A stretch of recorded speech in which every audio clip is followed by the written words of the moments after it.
আজ দীপ্তর মা দীপ্তকে হঠাৎ ঘাড় ধাক্কা দিয়ে বাড়ি থেকে বের করে দিতে থাকে। হঠাৎ মায়ের এমন আচরণ দেখে দীপ্ত অবাক হয়ে যায়।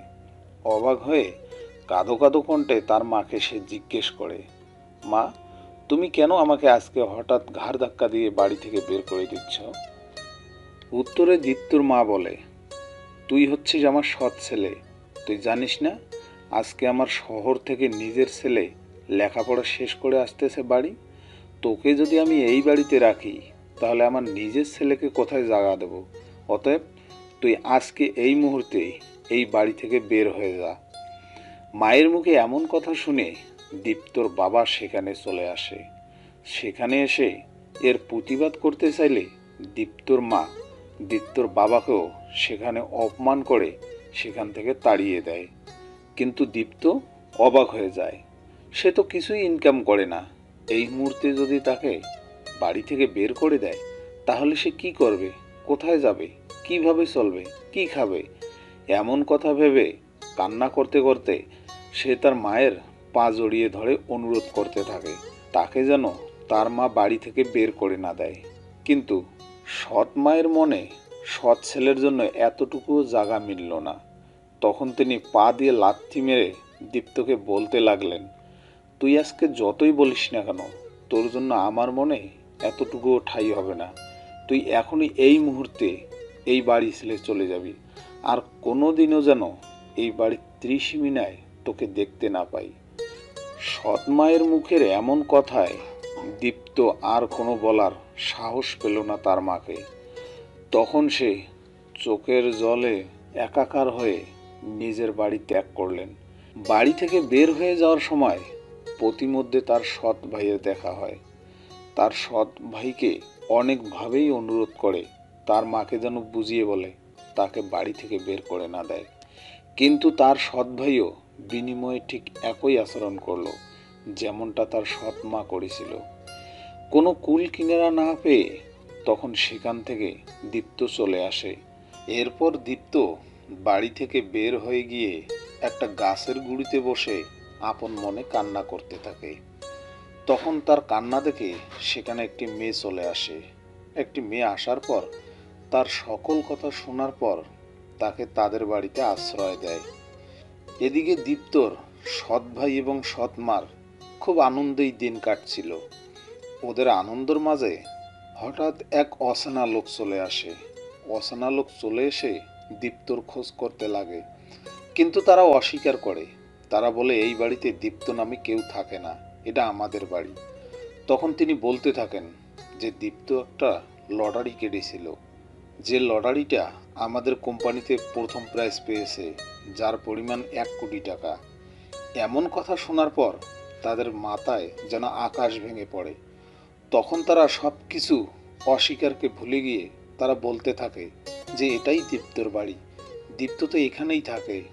ততক্ষণে লোকটি বুঝতে পারে তাদের এসব সাজানো কথা, তাই তিনি আর বিশ্বাস করেন না। তখন তিনি বলেন, হ্যাঁ, টাকাটা আমরা দীপ্তর কাছেই দেব, আপনাদেরকে দিতে পারবো না। যদি দীপ্ত আসে তাহলেই টাকাটি পাবে। এরপর লোকটিকে তারা ভুলভাল বুঝিয়ে সেদিন বিদায় করে দেয়। তারপর দুই মা এবং ছেলের মনে চলে চক্রান্তের এক বুহ মায়া। তারা ফোন দিয়ে আট করতে থাকে কিভাবে দীপ্তর কাছ থেকে এই টাকাগুলো মেরে নেওয়া যায়। এরপর দীপ্তর মা এক কূটনীতির চাল চালে দীপ্তকে এই মায়া জালে ফাঁসানোর জন্য। দীপ্তর মা যেমন বুদ্ধি করে ঠিক তেমনিভাবে কার্যক্রম চালায়। এই মায়াজালের বলির পাঠা হয় দীপ্তর বাবা। তারা দীপ্তর বাবাকে বিষ খেয়ে মেরে ফেলে। এরপর দীপ্তকে খবর দিয়ে নিয়ে আসে। এভাবেই তাদের মায়াজালের ব্যূহ ধীরে ধীরে ভারী হতে লাগে। এমন এক পর্যায়ে এসে দাঁড়ায় তাদের যেন টাকার লোভ আর সইতেছে না। তাই দুই মা ছেলে মিলে এবার সরাসরি দীপ্তর সম্মুখে চলে আসে তাদের নিজস্ব রূপ নিয়ে। কারণ তারা দীপ্তকে সম্মান দিতে দিতে এমন অবস্থা হয়ে গেছে তারা যেন এই সম্মানের বোঝা আর বহন করতে পারছে না। তাই তাদের নিজস্ব যে রূপ তা দীপ্তর সামনে বের করে। কিন্তু দীপ্ত তাদের এই রূপ দেখে বুঝতে পারে যে তাদের টাকার লোভ খুবই বেড়ে যাচ্ছে। তাই সে তার মাকে বলে, তোমরা যে লটারির টাকার জন্য আমাকে এত কিছু করতেছো, আসলে আমি কোনো লটারি পাইনি, এটা একটা সাজানো নাটক ছিল। তোমরা যেন আমাকে সম্মান করো, আমার জন্য যেন তোমরা পাগল হও, সেজন্য এটা একটা ফন্দি করা ছিল। দীপ্তর মুখে এমন কথা শুনে তার সৎ ভাই এবং সৎ মা যেন রেগে জ্বলে যায়। তারা আর নিজেকে ঠিক রাখতে পারে না। তখন তার মা বলতে থাকে, তোর এই টাকার জন্য তোর বাবাকে মেরে ফেলেছি, তোকেও মারতে দ্বিধাবোধ করব না। তুই সত্যি করি বল, এই লটারির টাকা পেয়েছিস কিনা? যদি না পেয়ে থাকিস তাহলে আমি তোকে ছাড়বো না, এখানেই মেরে ফেলবো তোর বাবার মতো। দীপ্তর মায়ের মুখে এমন কথা শুনে দীপ্তর মাথায় যেন আকাশ ভেঙে পড়ল। সে বিশ্বাসই করতে পারছে না তার মা এবং ভাই টাকার জন্য এত নিচু নামতে পারে। তার বাবাকে মেরে ফেলেছে। আচ্ছা, দীপ্ত না হয় সৎ ভাইই ছিল, কিন্তু তার বাবা তো তার সৎ ভাইয়েরও বাবা ছিল, আর তার সৎ মায়ের তো স্বামী ছিল। তাহলে কি করে পারলো তারা এভাবে তার বাবাকে মেরে ফেলতে? তখন দীপ্ত সব কিছু বুঝে তার মাকে বলতে থাকে, শুনো মা, আমি বুঝতে পেরেছি তুমি টাকার জন্য অনেক নিচে নামতে পারো, আর তোমরা যে টাকার জন্য আমাকে এত আদর সম্মান করতেছো সেটা আমি অনেক আগেই বুঝে গেছি।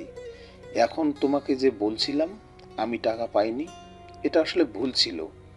আমি ঠিকই লটারিতে জিতেছি এবং সম্পূর্ণ টাকা উইথড্রও করেছি। কি ভেবেছো তোমাদেরকে আমি সব তুলে দেবো?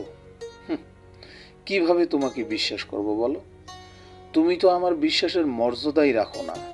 আর ওই টাকা তো দূরে থাক, তোমাকে একটা কানাকড়িও নাড়তে দেব না।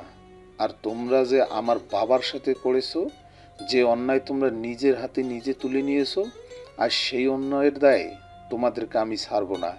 এর জন্য তোমাদের শাস্তি ভোগ করতেই হবে। আমি তোমাদের কোনো দিনও ক্ষমা করব না। এই বলে দীপ্ত সেখান থেকে চলে যায়। আর এর মধ্য দিয়ে এই গল্পটির সমাপ্তি ঘটে।